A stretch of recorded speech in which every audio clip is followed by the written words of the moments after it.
Ladies and gentlemen, welcome to Gnostic Media's podcast episode number, UnSpun episode number 96. I'm your host, Jan Irvin. Today, I'm with Elana Freeland. Elana, welcome. I'm happy to have you here. Happy to finally arrive on your show. You had sent me a copy of your book about a year ago, or you had your publisher send it, and apparently you've just put out a new book, so this is like the prelude book, and I still don't have the meat yet. But so you've got a lot of research on, well, we're going to get into some of what you've found today. And you have quite a number of what look like detailed citations and whatnot. Now, I haven't had a chance to go through and check your primary work, but it's well cited. So thanks for doing the work. Thanks to those in the audience who supported the show this week and helped out with a bill or two this week. I really appreciate the donations for that. And anyway, we are live right now, it looks like. And so, Elana, welcome. Thank you.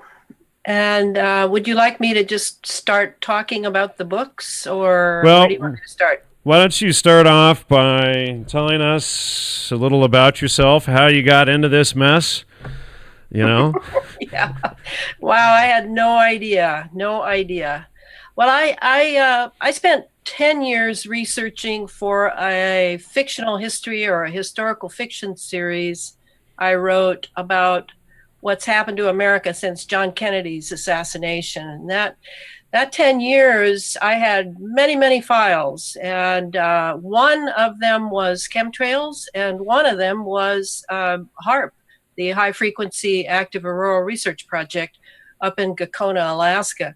Back in 1996, I picked up a copy just out of Nick Begich and Gene Manning's book, Angels Don't Play This Harp. I have a copy. Yes, I read it. And they, of course, Nick, he cited everything. It's like chapter and verse in there for the Gakona, Alaska installation that was not that far from where both of them lived. So when I was reading the book, I just gotten back from grad school at St. John's in New Mexico. And I was substitute teaching to pick up some cash. And I went to a high school, which was near a very big military base near where I live, JBLM, the joint base of Fort Lewis and McChord Air Force Base. And I didn't realize it then, but subsequently I did. A lot of spouses of military personnel probably were substitute teaching educational aides at the high schools in that north end of town. So during lunch in the faculty room, I pulled out my Angels Don't Play This Harp. I was looking at it, reading it when two male faculty sat down, and there was also a female sitting at the table who seemed to have her nose in her sandwich and never looked up once. And they said, "Hey, what's that you're reading?" So I proceeded to try to tell them something about what I was reading, and they got very interested. And that was about it. And then the next day, I was out raking leaves in my yard when a military helicopter came over my house and hovered for about 5 minutes. And I figured they put me on an XY coordinate. And ever since, it was after that my phone began to click. And I call it the paranoid 90s. Because in the 90s, it just seemed that everything got you on a list. And certainly Nick's book was quite a shocker in 96. So after that, as I said, I had a couple of files, and I eventually ended up in England for a few years, did some work for Adam Parfrey at Feral House, came back to the States, moved to New Mexico, and became very good friends with Clifford Carnicom, the independent scientist who really did the lion's share of work on collecting data from his HEPA filter and precipitation in northern New Mexico at the end of the 90s and the early 2000s. Clifford and I and a couple other people, his wife included, would go to breakfast, and Clifford and I would talk about his latest findings with his microscopes, and he was collecting the fibers that were falling from the sky. That was really the beginning, because he got a blood sample from me and a saliva sample, and we looked at both under his microscope. I had had a biology second major in college, so I was very interested when I saw some sort of entities sucking out the iron from my red blood cells. And that's really what stuck in my mind. I realized Clifford was probably right. He surmised that if this was being distributed and delivered through the aerosols in the sky, then we all were subject to breathing in whatever was being distributed. And he really worked very hard on a shoestring budget for years, collecting data, analyzing it. He had worked for the DoD and the Bureau of Land Management, so he was a true blue scientist of scientific technique. And he was my first guide. And then when Adam Parfrey, I moved back to the Northwest, and Adam asked me if I thought I could write a book on chemtrails. I agreed to do so. And Clifford and I had long phone calls to go through particularly Bernard Eastland's HAARP patent, 1987 patent, and deconstruct it for the reader so that they could understand that patent alone, and there were a series of patents for HAARP, that patent alone. And you do have a lot of them listed in here, right? Oh yeah. That patent alone really spelled out how if you were going to ionize the atmosphere, in other words, sort of draw energy down from the ionosphere far above us down into our troposphere, then you would have to have a lot of particulate matter in the atmosphere, a lot more than the normal pollution was providing. So that really was the key to me of connecting the two. At that point, I'd had the two files separate, right? I had the chemtrails file, I had the HAARP file. I didn't know they were connected. Oh yes, they're extremely connected. And so that's when I started there with Bernard Eastland's patent, and then went ahead and wrote that book, and I devoted chapter 8 to Clifford Carnicom's site, carnicominstitute.org, where he has over 100 papers that he's written. And I wanted to sort of just bring it down to the essence so that readers would understand what it was he had actually found. And since that chapter was written, he has isolated and analyzed the DNA of the Morgellons, which he has renamed the cross-domain bacteria. So that's where it all started for me. I'm as surprised as anyone, and actually quite happy that I've come back to science after many years of doing a lot of other interesting things. But the science now, as you know, is moving into quantum science and plasma physics, and these are really fascinating because I'm a little reluctant to believe a lot of the quantum physics stuff, and I've done some shows on that, but yeah. Well, it is true that I can't remember who said it. I should memorize who it is, but he said that if you aren't deeply upset by quantum physics, then you obviously haven't understood it. Well, here's the thing: is actually there's no two quantum physicists that agree with each other, even on what it is and what they're looking at. A contradiction is always a lie or an error. If you can't even get two people to agree, but. I had a guy on a number of years ago, back in 2011, who had researched all of this, a guy by the name of David Harriman, and he exposes much of quantum physics as extremely problematic and descending from problems originating from Kantian philosophy. Kant. Yeah. Really? Oh yeah. I've got a if I didn't mean to segue into this. We can go into that another time. It would never have occurred to me. I thought you were going to say Kierkegaard, but because in a way that's very, very apt, because I do feel that quantum physics really butts up against. Well, the goal is to get you to believe that you can't know any truth, and therefore you can't look up trust your own five senses to look things up. So you better trust the experts to tell you what to think. And it's that's true. Yeah, and it's always the denial of truth and whatnot even existing, right? So that's it's anybody who claims truth doesn't exist. Well, how do you know that's true?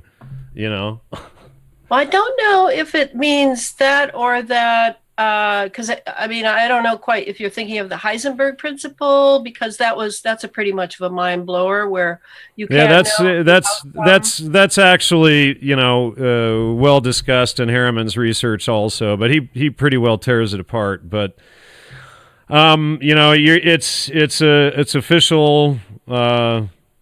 Physics these days, people aren't supposed to question it, but I think it's most of the quantum physics, maybe not necessarily quantum mechanics, but a lot of the quantum physics is, gobbledygook.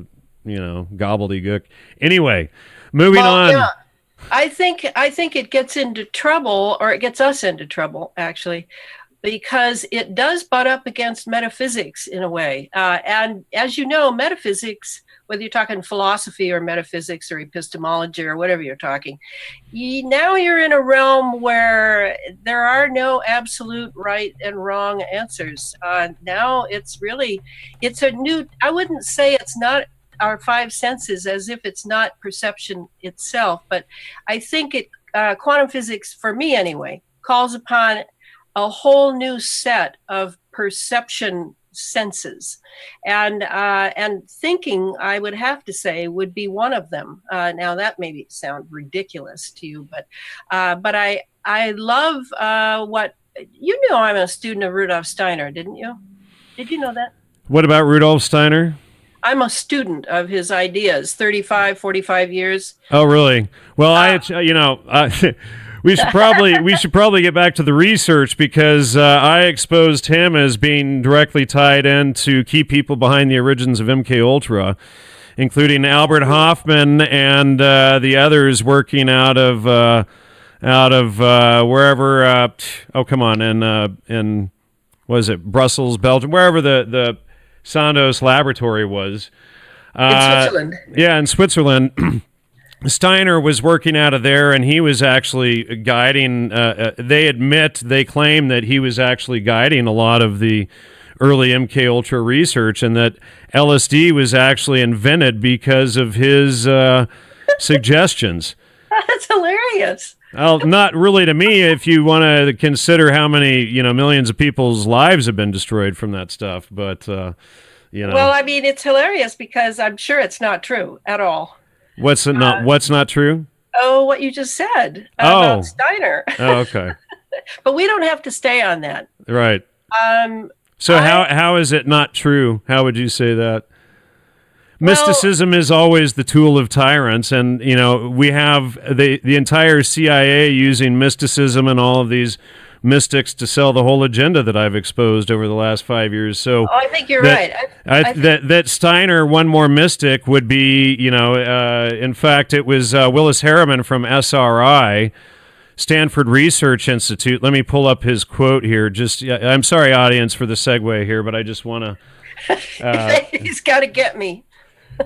Let's see. You mean Willis Harriman? HARMON? Yeah. So the story starts way back in 1935 with a group of followers of German mystic Rudolf Steiner, who lived in a village in southwest Germany.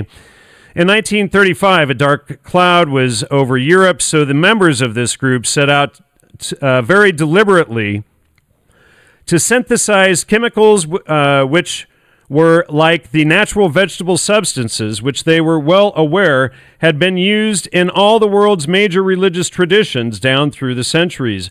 By 1938, they had synthesized psilocybin, LSD, and about 30 other drugs.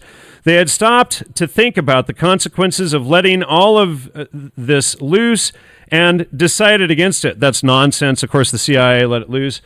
They decided that they were not sure what the negative effects of the drugs would be and that there just weren't wise things to do. That's, of course, nonsense. Years later, in 1943, when Europe was really in bad shape, they decided apparently that possible negative consequences were really nothing compared to the consequences of not doing this.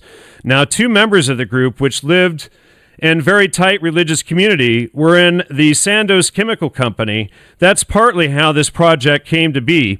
One of them was chemist Dr. Albert Hofmann. He cooked up the newspaper story that everyone has heard now about the accidental ingestion of LSD and the realization of what properties were after an amazing bicycle ride home and visions and so on. This group quietly gave supplies to the chemical and a number of doctors around the world. Willis Harriman, and that's from Australian radio, ABC Radio, 1977. And I have both the audio and book of that. And you trust Willis Harriman? Well, I know all of these. Well, I know Willis Harriman was CIA. That could be a misdirection, but it sure makes a lot of sense. Now, since we're already, I mean, if you want to segue into that, I could pull up my research database and go into Steiner too. No, we have to tell the listeners what's going on is that I recommended we could talk about MKUltra as well today because I know a lot about MKUltra, but I was informed that I am speaking with the world expert on MKUltra. Now, he can't resist going after me in some way. I see how it goes here. Well, you know, I just wanted to point that out. But let's see, Steiner, he was a big student of Goethe. Alistair. Well, no, let's see. Crowley? Oh, no. Let's see. Well, Hoffman is there. Possibly Alfred Stoll. Arthur Stoll, who was also at Sandoz. Let's see, but we have him shown as connected to LSD and the Nature Boys group, as well as Theosophy, Waldorf education, big student of Nietzsche, and so let's see, German mysticism. But we could track it down. That's a whole other different direction, though. That is a different direction, but that's really interesting. Thanks for sharing that. All right, I'll get back to my topic. All right. We were saying that quantum physics is taking science in a new direction. We're turning away from Newton and Einstein, and we're heading in this direction that has to do with pretty much what I've sort of accidentally discovered. I mean, I'm not a physicist, and I know biology pretty well, but physics has been new to me, and it's been a tremendous opportunity for me to delve into very interesting stuff. And when I started looking into how HAARP worked, I really felt like I was all thumbs. I couldn't make a good mental picture of how it was working. I couldn't see how this electron soup was coming down around the magnetic lines of force and the Birkeland currents and the Alvin waves and all this. I mean, this has been a huge learning experience for me. That's what I want to say.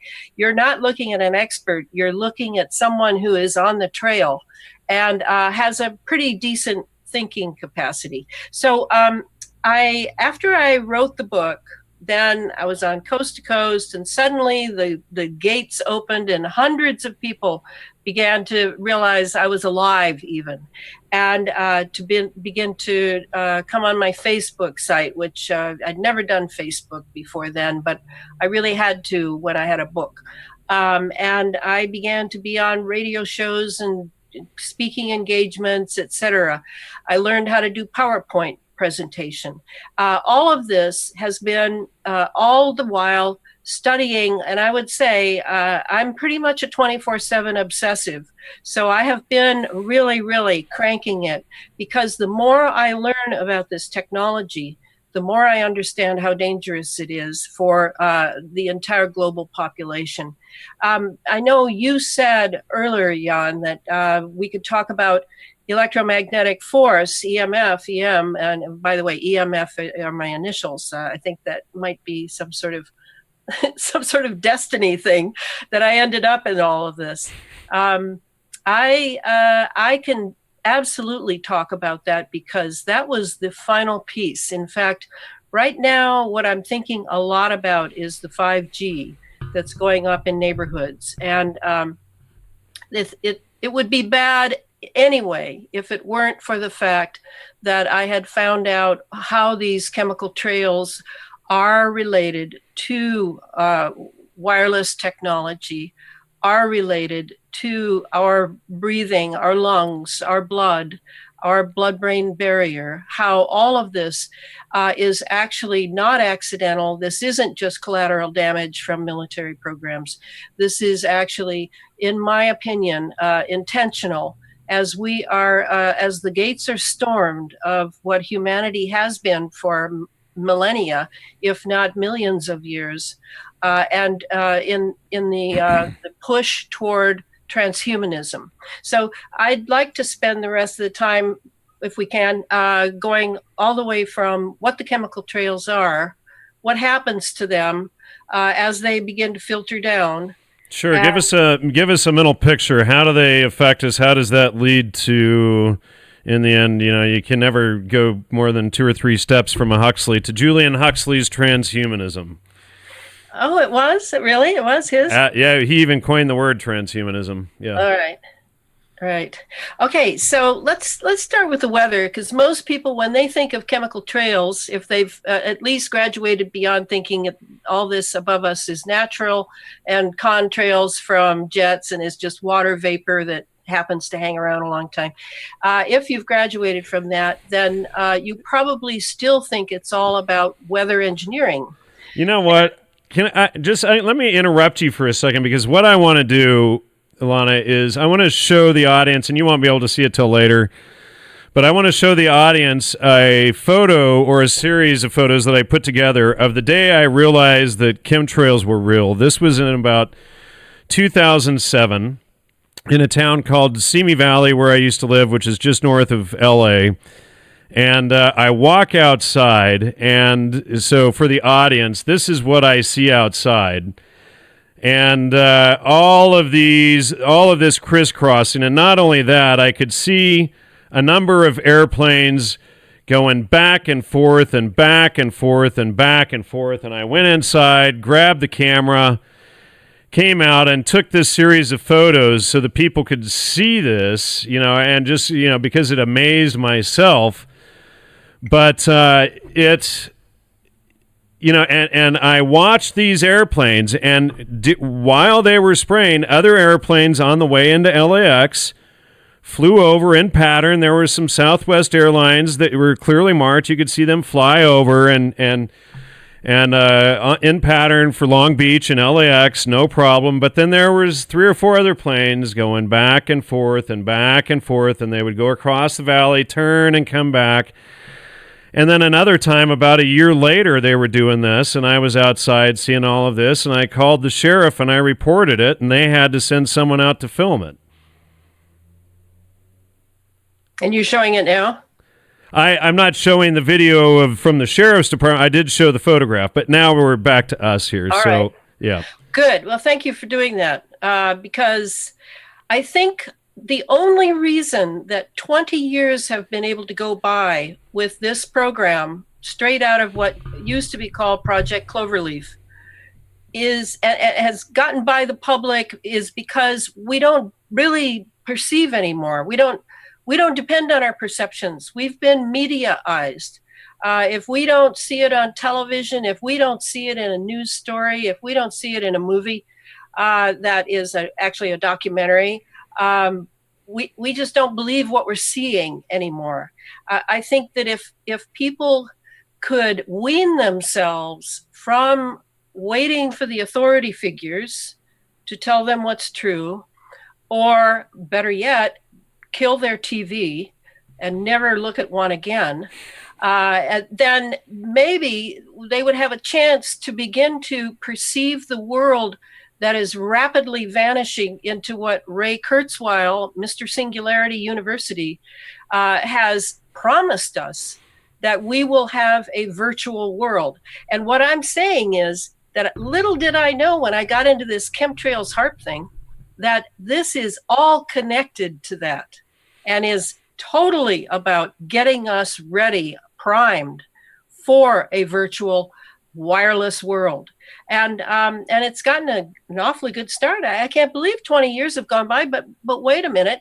I myself, in the year 2005, for example, did I notice what was going on in the sky? Was I able to say to myself, hey, wait a minute, that's not the cloud cover I remember from my childhood, which reaches back further than a lot of people's? No, I wasn't. I was immersed in myself, immersed in what was important to me. I was going about my life.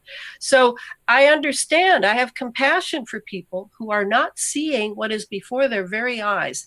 And I wish I could just reach up there with a vial and grab a little bit of that and slap a lid on it and take it in to have it analyzed so that people would then believe, and I would need a PhD in plasma physics to do that too, probably.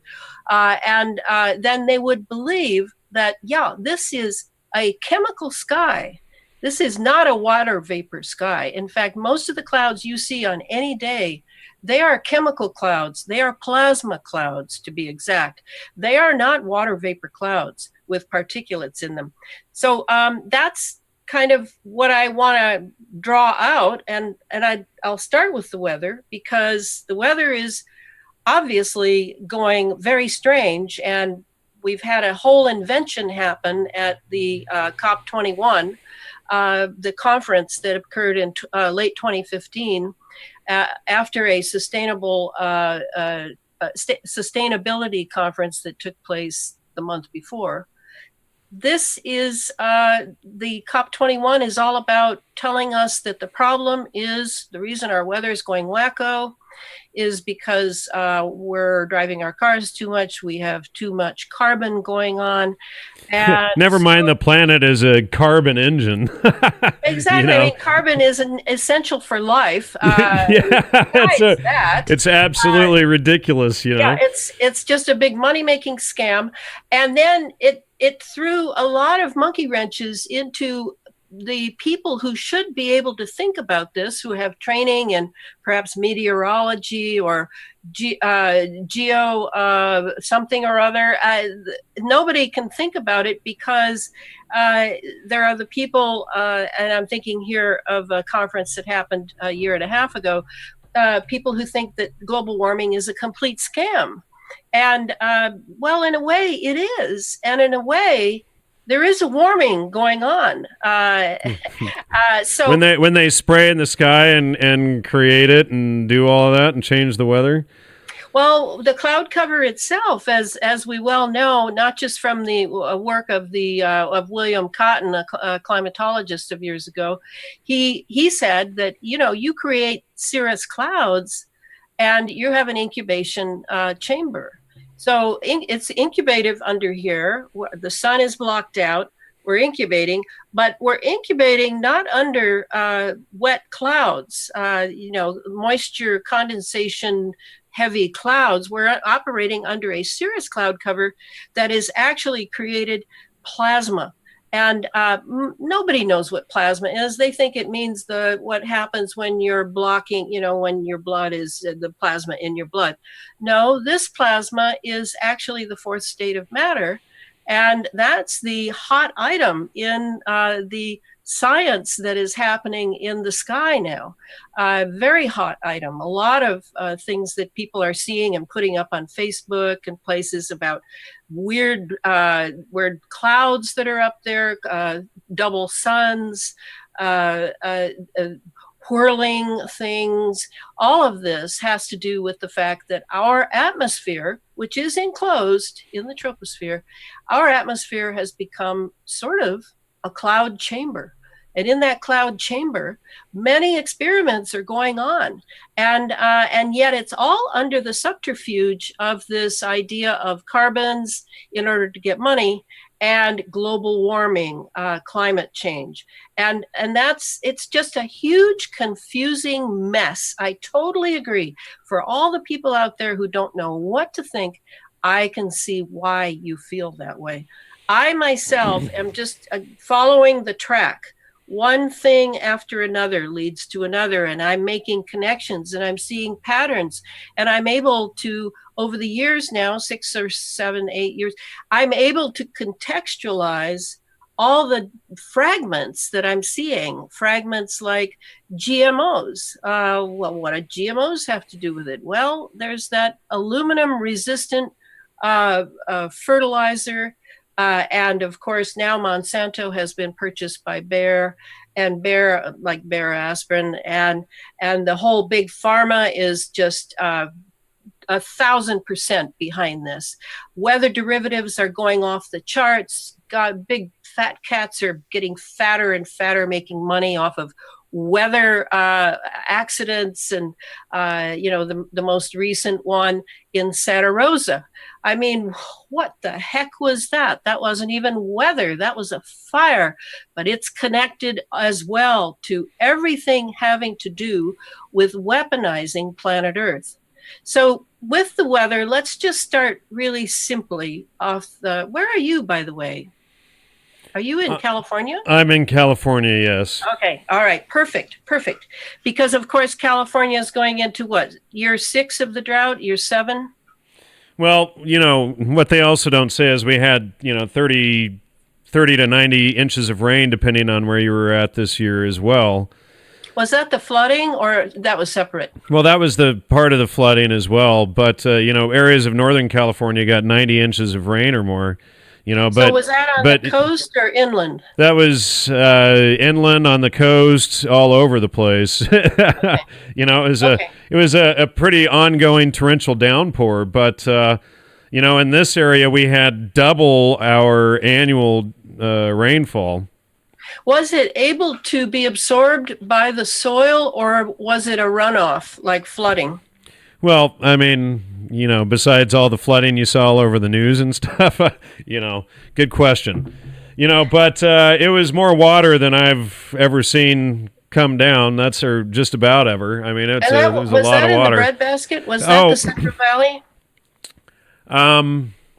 Yeah, there was a lot of that up there too, and up Sacramento area, but I had seen some weather modification stuff. There was a power plant on the coast of Hawaii or Alaska, I forget, or not, or Japan, I forget which, and it was giving off a cloud, and then these people had followed the storm from the power plant on the island to it going over the Pacific, becoming this massive storm system, and then dumping. But it had the satellite photos showed the origins at this power plant. Right, that's the WSACs. I don't know if that's right. It's WSACs, yes, and those are definitely used to shepherd and feed storm systems, for sure. They're not the whole cause, though. If I were to look at the number one cause, or let's just start with a weather system coming off of the South Pacific, like the Pineapple Express or something. Here it comes, and now you've got the Navy ships are out there on the water in the Pacific. Got merchant marine ships, and now they could have a WSAC on board where they're going to have to feed the system. It's not enough moisture, so that's true. But mostly that weather coming off of the South Pacific will come toward the coast, and then the next phase will be a laser. Say they want to bypass California. They want to take that moisture north. And then what they really want to do is tack that whole system, that wet system, onto the hump of the jet stream that is usually parked over Vancouver Island. And then they will take that east and south in order to develop tornado systems, floods, even hurricanes off the coast, as we saw when they were able this time. It was an amazing record. I think they parked 4 or 5 hurricanes off the coasts in the Atlantic. They'll first thing they'll do when that weather is coming off of the Pacific is they'll shoot a laser beam along the coast in order to make what's called a waveguide, and then that they'll be able to send that almost like a suctioning through radio frequency and pull that up as if it had a rope in it, pull it all the way up along the coast, bypassing California, maybe throwing a little bit Oregon's way, throwing a little bit my way. I'm in Washington State. And then tacking it onto that hump over Vancouver Island, and then heading it south and east. And I don't know if you remember, I was just looking at it today, but it wasn't that long ago that a very good video was done by an actual science guy who was looking at how far south the jet stream is now going.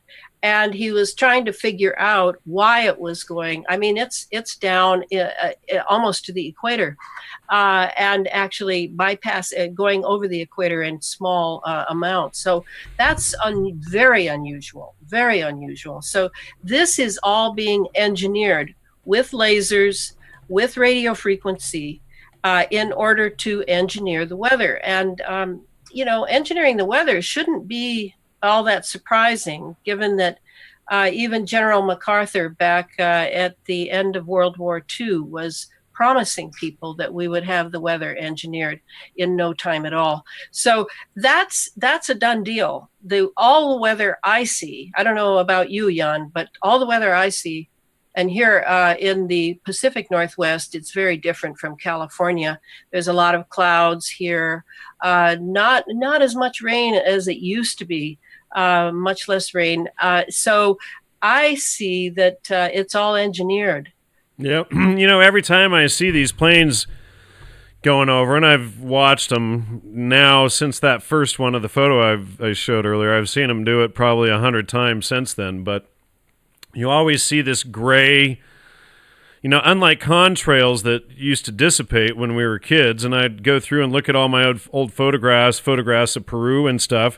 There's none of this crap in the air.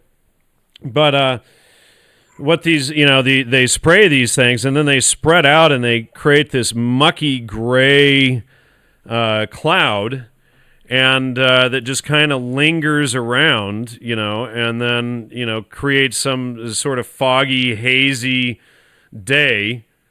And definitely not at all like the like normal clouds or normal contrails. And when I was a kid, when I was 15, I had a student pilot's license. I don't remember contrails looking like that as a kid. None of that stuff, No, and the cloud cover itself, yeah, there is some SRM, solar radiation management, going on. Yes, I agree with that. Mostly when you see the trails being laid like those that you were talking about in the photo you showed, now you will see that over areas that are going to get heavy hit by a weather system. I can always tell when they're building a weather system here off the coast for my area of Western Washington. I'm on the west of the Cascades. The east has quite a different weather system. Yeah, I've even seen them draw X's in the sky and stuff, at a front location or something. Well, that would be a locator. Yeah, that would be a locator probably for satellite action. So there are more than one thing going on. I'm not saying that every single chemtrail laid from a jet, whether military or commercial, is going toward weather engineering. No, but they have to keep the sky ionized. Now let's talk about that for a moment. What is ionization? Well, when HAARP was running at full tilt back, that would be from the late 90s to 2013. So that's how long it ran. And they had a variety of experiments they were doing with the ionosphere. They had wanted the energy in the ionosphere. They know what's up there. It's called the ionosphere. It's filled with ions. It's filled with, yes, atoms, but the electrons can be popped off with heat. And so it's just pregnant with energy that they wanted down here in our troposphere. That goes way back. That goes back to the end of World War II. And in the 50s, what they were doing was they were, and you probably know this, they were blasting the Van Allen belts with hydrogen bombs. I mean, crazy stuff, crazy stuff. I mean, the ionosphere is a big bubble. And in fact, even HAARP, when it was running full tilt, was forcing heat up from the phased array antennas that were shooting radio waves and microwaves up there, and it would bubble out into space.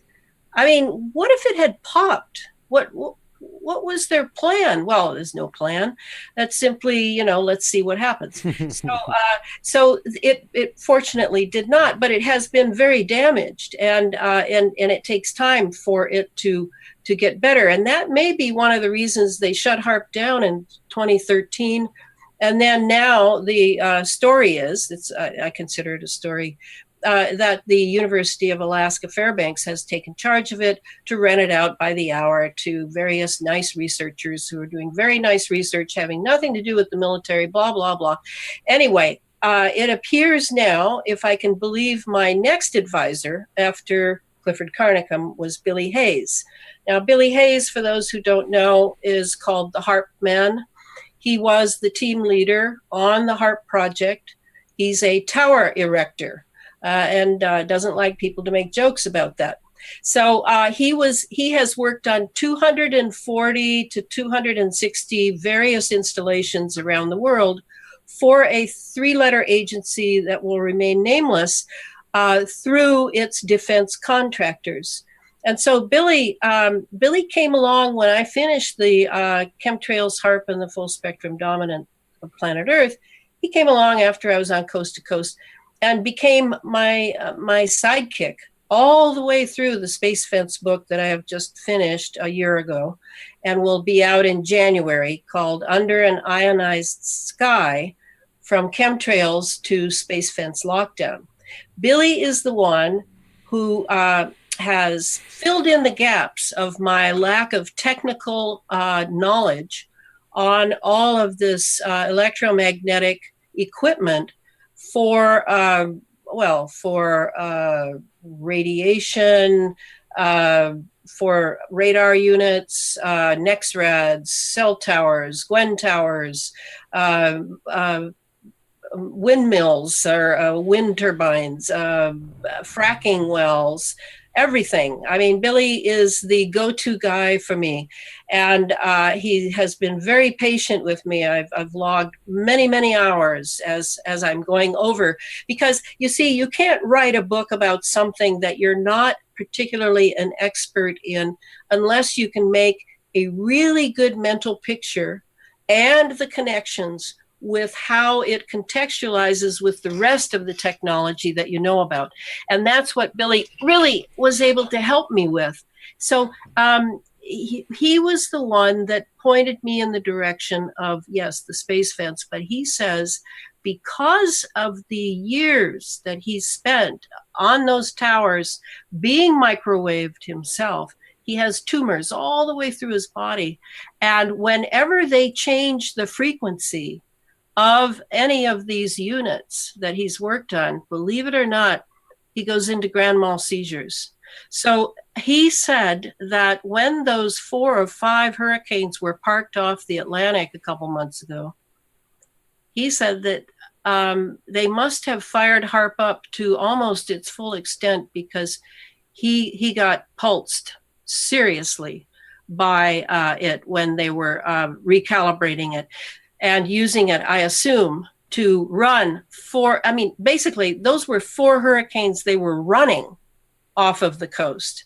That is not easy. Each one requires an ionospheric heater that will interfere with another beam. So it's 2 to 3 beams each hurricane would have to be maintained in order to park those babies. And they did not move. If you remember, the one off Houston did not move for 2 days. So I'm now in doubt. HAARP is back up.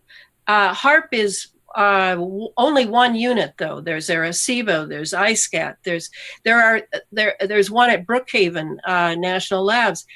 These ionospheric heaters may not be as powerful as HAARP was, but it doesn't really matter. What really is the story in this digital era? We've gone from analog to digital. Digital means it's the pulsing that is the power. And on one pulse, say, for example, of a pulse, the Schumann resonance, 7.83 hertz, that's a pulse. That's a pulse. And we life forms on the planet for millions of years, I would imagine, have been resonating with that life pulse of the Schumann resonance. But now the whole Schumann cavity of our Earth is being messed with, right? The ionosphere is being messed with. At CERN, they're messing with the magnetosphere. I mean, think planetarily now. We're going from weather systems to the planet. And now we are resonant beings.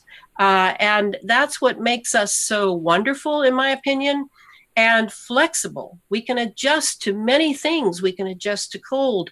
We can adjust to heat. We can adjust to various latitudes. We can adjust to water and depth and space. And now we're going into space. But that resonance is also our fragility, because if you can have a technology that can pulse a certain frequency, or even several frequencies at once, because they can stack them on one pulse, then you may be vulnerable to that if it's being used as a weapon.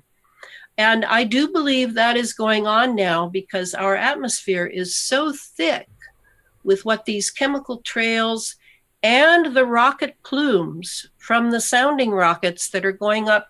Recently, they've been going one every 2 weeks. I mean, boom, boom, boom, up into near Earth orbit. So the spewing out behind the rocket, the spewing behind the jet, which is either commercial or military at varying altitudes. What is in it? What's in that? Well, it's chemicals in that.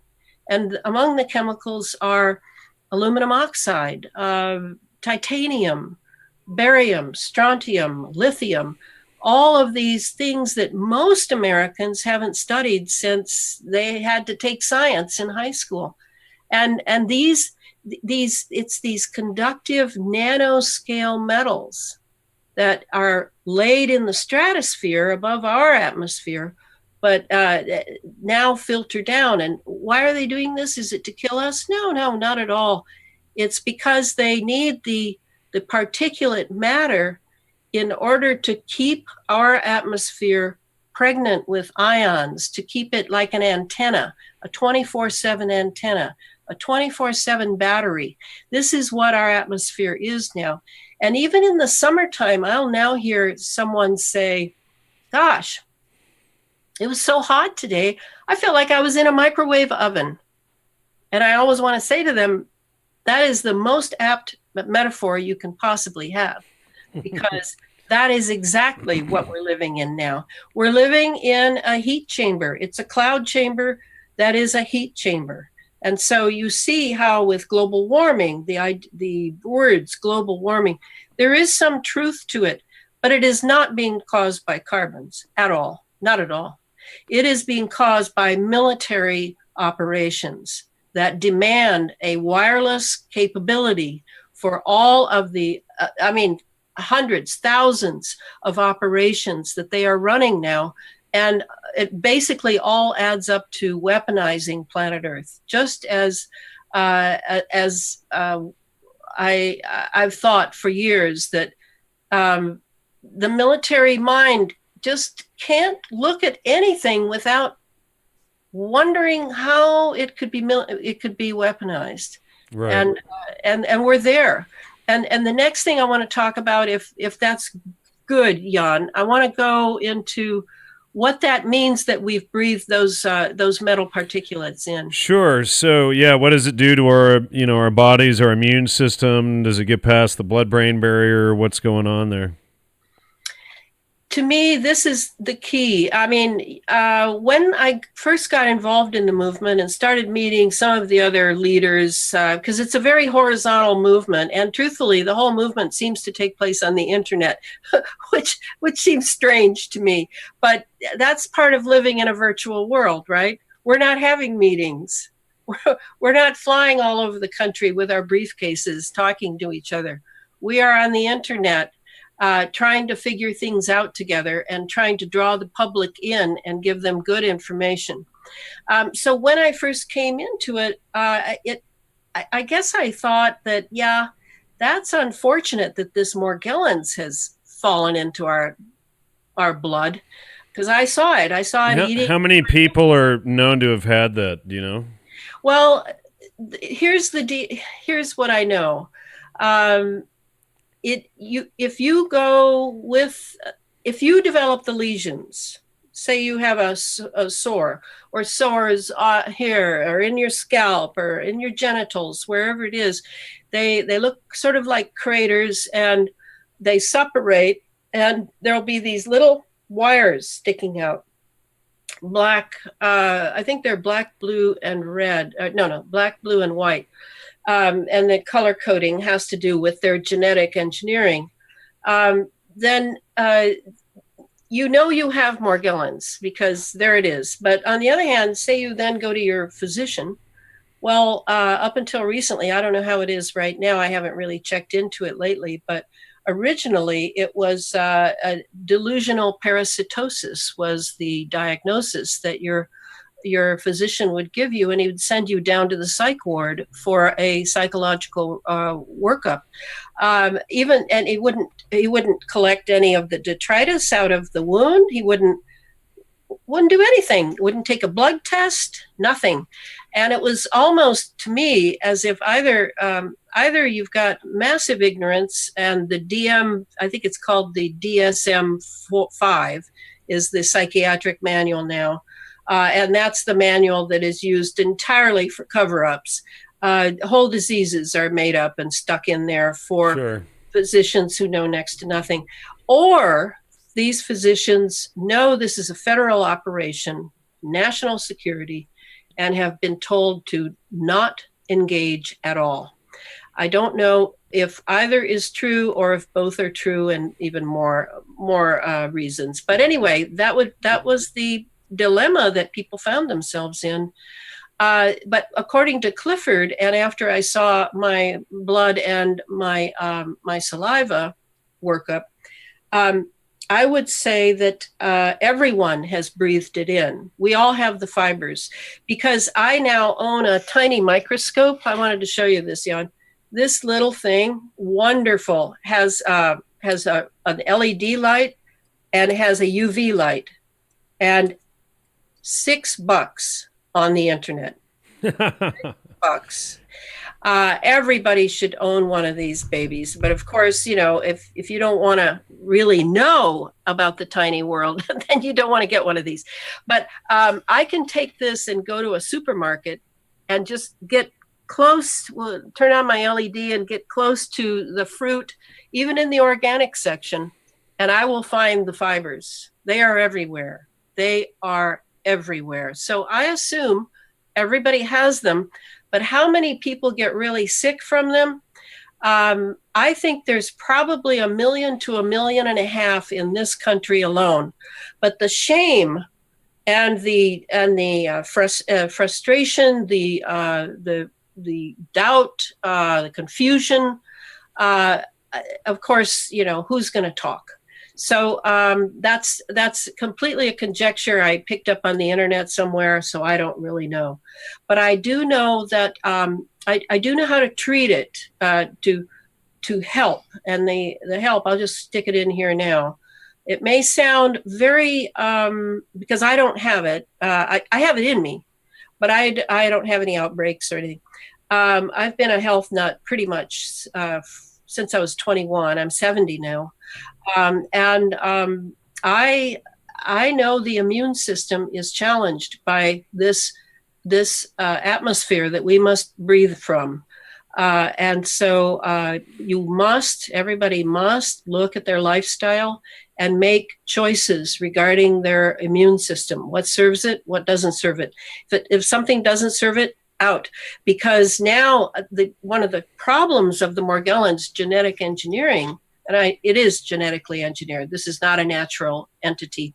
Clifford calls it the cross-domain bacteria, the CDB, because it has elements of all three domains of this planet Earth in it. And there is no other creature that really has that. So it has been man-made, and therefore our immune system does not recognize it and will not go to bat for us. This is a huge problem. So that means that everything else that our immune system recognizes, we must support our immune system so that it can remain strong and not be overrun by what the Morgellons is building inside of us, because it is programmed to build, I think Elon Musk is the one who first said the words, it seems to be programmed to create a neural mesh. What? Yeah, anyway. What? Mr. Transhumanism himself, you know. Yes, exactly.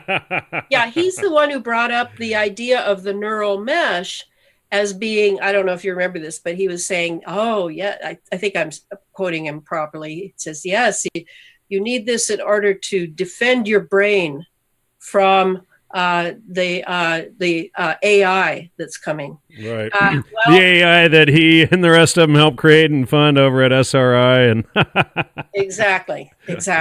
So he's the one who brought the term neural mesh to the press.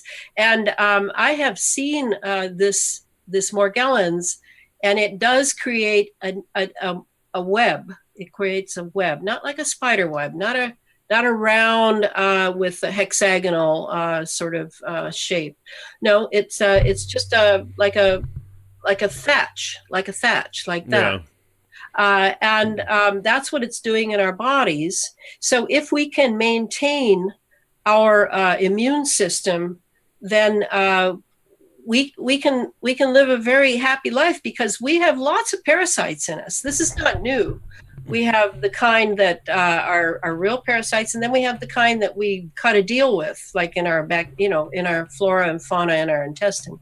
So I want to encourage people that this is not a death sentence, but people with the outbreaks are very busy in the chemtrails movement, figuring out how to live and what will help them not only control the Morgellons outbreaks, but really flush out the nanoparticles, the metal nanoparticles. What is the effect that these have? I mean, do they cross into the blood-brain barrier, cross through it? What is the effect?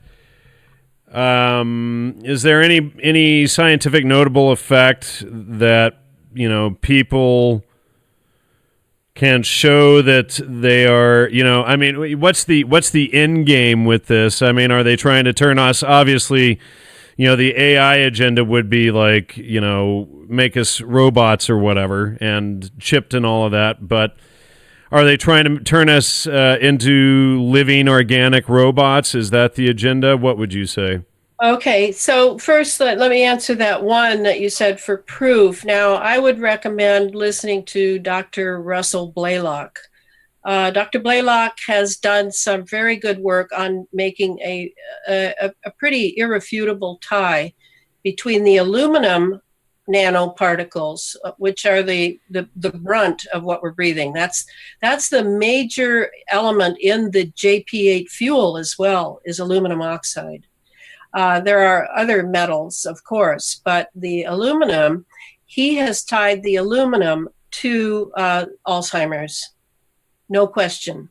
The next tying that's happening right now among various physicians, and as you know, Jan, 80 naturopathic health-oriented physicians have now been murdered or have died strange deaths. I've seen some of that. So a lot of them have been pursuing the relationship between vaccinations and autism. And the vaccinations, in my opinion, given that I cannot get the formulae, the same as I can't get the formulae for the JP8 fuel either, because the military has classified it. And that's for commercial jets too. It's and you see like autism and everything else going through the roof. The only thing that's changed other than the GMO foods is the vaccines, And the aluminum we're breathing from the trails. Yes. Yeah, all of that good stuff. So there's very and the hot air coming from the I have a theory that the Governor Moonbeam here in California that he is causing the global warming with his hot air. Jerry Brown. I remember Jerry Brown. This guy wants to build a rocket and shoot it through the atmosphere to study global warming, and never mind all the everything from the rocket and all of that. I mean, it's like so. But that's his role in the American Governors Association. Yeah, as a Jesuit and a member of Laurel Canyon and all of that good stuff, Yes, and really every governor who lasts ever since what was the name of that guy that had the show, the conspiracy show? Oh yeah. Jesse Ventura. Jesse Ventura. Every governor gets their marching orders from the American Governors Association, or they're not going to be governor anymore. So anyway, I don't take them seriously, and I certainly don't listen to them. But the second part of your question, now you're going to need to remind me, because I went to the Russell Bland. Well, just how is it? What's the end game? How is it affecting us? What's the story on that? Okay, so yes, you were spot on in one way when I think you used even the word chipped. That this is a way to chip us.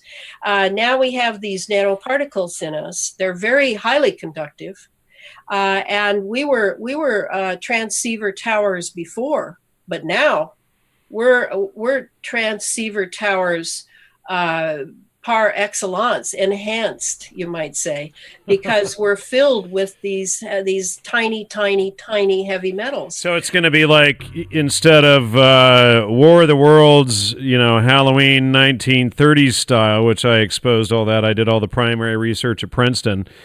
Now it'll be an internal War of the Worlds type of deal. Is that what you're saying? Well, yes.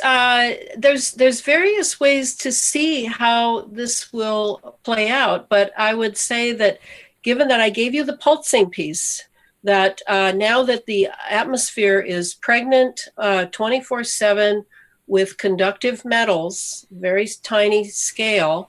And given that we've got all the equipment set up, this is why I wrote the book about the space fence. We've got the radar installations. We've got the NexRads, those big golf ball looking things. We have ionospheric heaters, stationary and mobile. We have large ionospheric heaters, and we have small ones, briefcase size. The technology is everywhere. In our neighborhoods, we've had phased array antennas, we've had the power lines, the telephone poles, the smart meters, all of these things that now with the smart meter, this is of course a pulsing type of technology, and they say that they're only pulsing it a couple times a day or whatever. No, this is like Big Brother's babysitter on the front of people's houses. Yes, it is. It will keep track of the energy use in the house, and it has the capability of turning your energy use absolutely off if they are not pleased with you. But it also knows when you're home and when you're not home. It is in touch, in communication with your Internet of Things, or your Internet of Everything, I think they're calling it now. Your washing machine, your dishwasher, your television, your computers, all of those things. They're all yak. Yeah, and people think, people just buy into the over convenience of everything. It's convenience is what's gonna. It's done us in. Kill us, yeah. It's done us in. So they didn't need the hammer and sickle from Russia. They just needed convenience and comfort. well, they did have the Esalen Institute and all of the military up in the Bay Area, and all of the communists up there promoting that. I mean, they did use the sickle and the hammer too. You don't want to. Soft. I mean, yeah, well, and the fist. I mean, Bernie went around just shaking the fist like he was Stalin himself, So, I mean, it's like, shake my fist and then we're gonna finish our presentation and go murder 15 million people, Well, okay, so we have our neighborhoods are completely armed, and remember, whenever we are given a technology that we just love, like, I remember reading from someone's article that we had all watched Star Trek back in the 60s and 70s and I was 90s. Listen to this, Elana. I was friends with George Clayton Johnson for 25 years, who wrote episode 1. Great. That's great. That's a claim to fame. And now I see the whole agenda going on in there too, and now I'm like, geez, Anyway. Well, it's like when Captain Kirk would land on a planet or get transposed to the planet, he'd flip open that cool little cell phone, and everybody, your Motorola flip phone. Everybody was dying to have one of those. And finally, after they gave us, let's see now, first they gave us the TV, military did. Next, they gave us the computer. Well, don't forget FM radio, because we exposed that too. We had the FM radio. Right. And then after the computer, they gave us the cell phone. Oh, which, by the way, it requires lots of cell towers. And you won't be able to tell us not to put the cell tower where we want to, because you don't know this, but we need to have it in an exact geographic area so that we can pulse what we want, when we want it, to whom we want to pulse it to. So that was the hidden factor. That was the hidden clause that none of us were told. They also didn't tell us that our cell phones, I don't own one, by the way. I'm absolutely opposed to them. Our cell phones are able to not only eavesdrop on our conversations, even if it's off, but they can pulse us with moods. It has all sorts of moods, because your mood of sadness, your mood of enthusiasm, your mood of nostalgia. Well, what I wonder is these health track things that they have on them to monitor your pulse and all of this stuff, your breathing, how much exercise. These are actually tracking your living, your bio. Yes. Print, and it's being collected, right? And it's being, I can't believe people that sign up for those things and use them. And this is really what, I don't know if you noticed this, but the data center in Utah that went up as the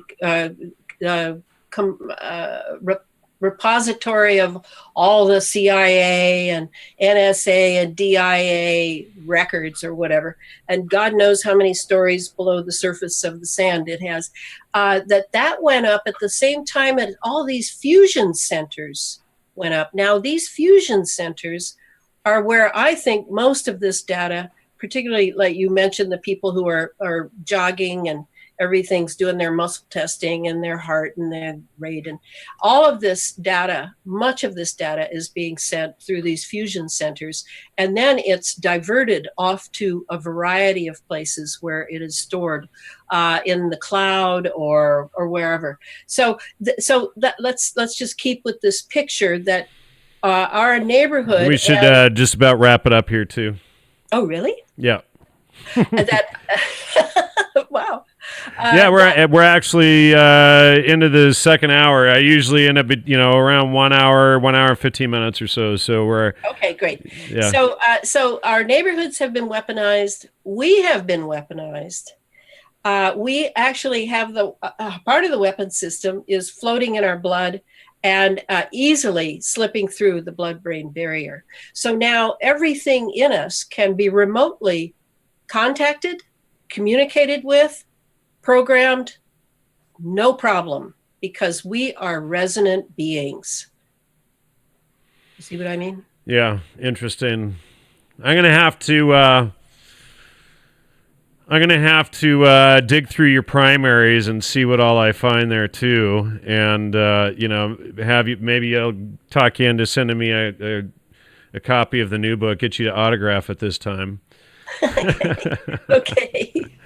But yeah, I'm now writing the third book in the series, and this will be the last one because I will have said everything, and I'm hoping somebody else will be able to be much more expert than I in this. I'm only writing these books because no one else is.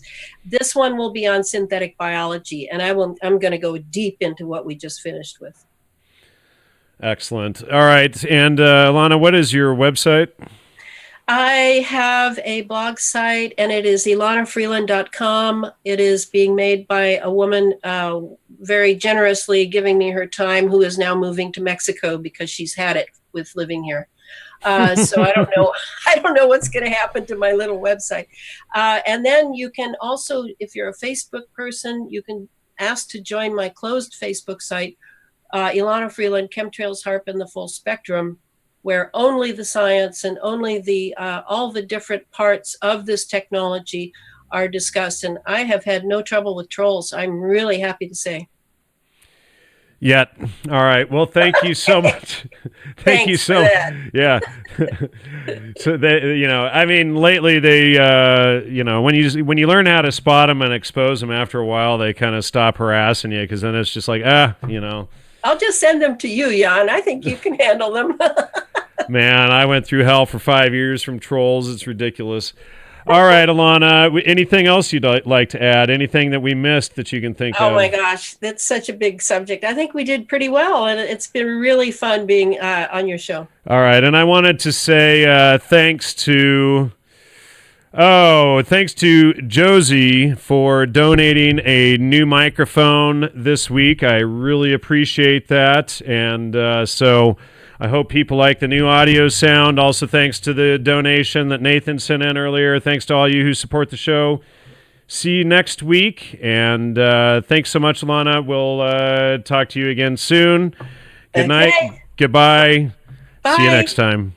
Yeah.